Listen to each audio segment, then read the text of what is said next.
All right, my name is Sonia Keme. If I want to tell you a few things that I've learned from what is happening between Churchill and Tonto Dike, and I want to share those lessons with you. You know, Tonto Dike and Churchill were once married and they had a fallout. And for 10 years, according to Tonto, they've been away from each other. You know, they've quarreled for 10 years. But then somehow God intervened and Tonto had to forgive. Tonto had to realize that she was at fault at some point, and Tonto had to introduce their son to the father. So whatever be the case, we give glory to God for the reconciliation and for the understanding and for the peace that has come to reign. But there's already another woman in the life of Churchill, and that looks like a stumbling block to having their marriage back again. But whatever be the case, let me go straight to what I learned from this whole thing. Number one, whether you're a young guy or a young lady, don't jump into the life of anybody that just got divorced or anybody that just got out of a marriage, whether separation or divorce, whatever it is. Don't jump into the life of that person too quick. Because there's a tendency that they will reconcile in the near future, and you become a distraction to them because their love could be stronger than the love you have with the person you jumped into his or her life. All right, and you may have a lot to explain, and like they say, you go explain, tire. There's no evidence. And again, people may start saying that you are actually the reason why they separated. Some of these things we may not know whether it's true or it's not true, but that is what you will look like. It will look like you are the reason for the separation. So if somebody has separated, even emotionally, that person is not eligible for another relationship too quick. So when somebody separates from a marriage or they got divorced, allow them some space. There are still single people out there. Are you praying that they will never reconcile? Why do you want to go and put yourself in that place? Stay away. They can quarrel and have some misunderstanding for a while, and after a while they will get back together. I don't want to mention names. I could have given you an example of a couple, somebody that is very popular that many of us know. They were together, him and his wife were together from way back when they were much younger. They had a powerful love story.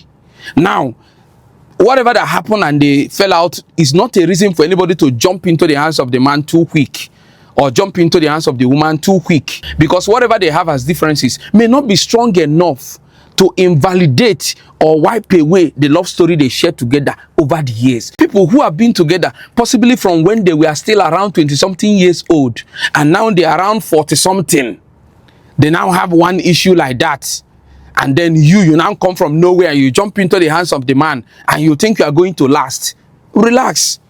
You may make all the noise trying to cover up, trying to, but the love they share together, truly, if that man will tell you the truth, the love he shared together with the ex-wife, that is if he's actually ex, could be very strong and even stronger than what you share with the man. So if you put yourself in that kind of a situation, a time may come in future when you become the bad person, when you become the distraction. Tonto met with Churchill and they had a reconciliation.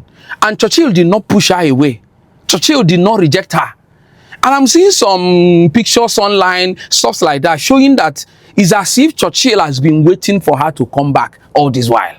So that's not the best thing to do to yourself. When you see two people that are having issues, you go and put yourself in between them. A time may come, they will kick you by the side if care is not taken. Another thing I learned from the story of Churchill and Tonto is when there is a chaos, when there is a problem, when there are challenges in your marriage, don't rush out too fast. Don't easily pack your bags and go. When you pack your bag to go, it could give room for a situation that may make it more difficult for you to return back. Yeah. Don't pack your bag to go. Stay there. Fix it. As far as your life is not under threat, as far as your life is not at stake, stay in that marriage. Whatever be the case, whatever be the issue, stay there and solve it. Yeah. Don't easily rush out. Because sometimes you now feel like, I will never come back to this house again. Relax. You are talking out of your emotions that are high. At that point, you don't want to hear anything. Everything is sounding high to you. Calm down. Give it time. Your mind will calm down. By the time your mind calms down, you now realize, oh, I couldn't have gone out of this house. I couldn't have walked away from this marriage. And by that time, when you want to now go back, there could have been a lot of things that have happened that will now make it difficult for you to, get into the arms of your man. So don't easily get out of a marriage because of a temporal situation. I know that, sometimes you think it's going to be permanent. You believe, I can never get back to you. I can never marry you again. I can never come back to this house. You can say all of that. Give it time. You will still come back to that house. So just calm down. Be mature. Don't allow your emotions to control you. Another thing I want you to learn from the story of Churchill and Tonto is that outside is not always better. Some people left their marriage because they thought outside is better. When they go there, they discover it's raining everywhere. That the one you are in is better than what you think you will get outside. So don't easily rush out with the mindset that I'm going to get a better man out there. You may go there and discover that you find it difficult to get even a man that is like the man you left, not to talk of the one that is better. Don't carry your marital affairs to Facebook. You put up a camera. You start telling everybody, my husband is a 2-minute man. My husband is this. You may finally get back to eat those of your words. It's not necessary. If the marriage is not working and you have a good reason, you believe this is a good reason to stay away, maybe separate, maybe not total divorce, but to separate, please do that quietly. You don't always have to put up camera and be telling us, oh, he has infection, he gave me infection, this and that. All those secret things that we are supposed to be private. Don't bring it to social media. Because later, you may look back to the things you said about your man and you will not feel comfortable about it. Don't rush to go and marry another person after a separation with your former spouse. Calm down. Never say never. Don't do it just because you want to pepper the other person. Never say never.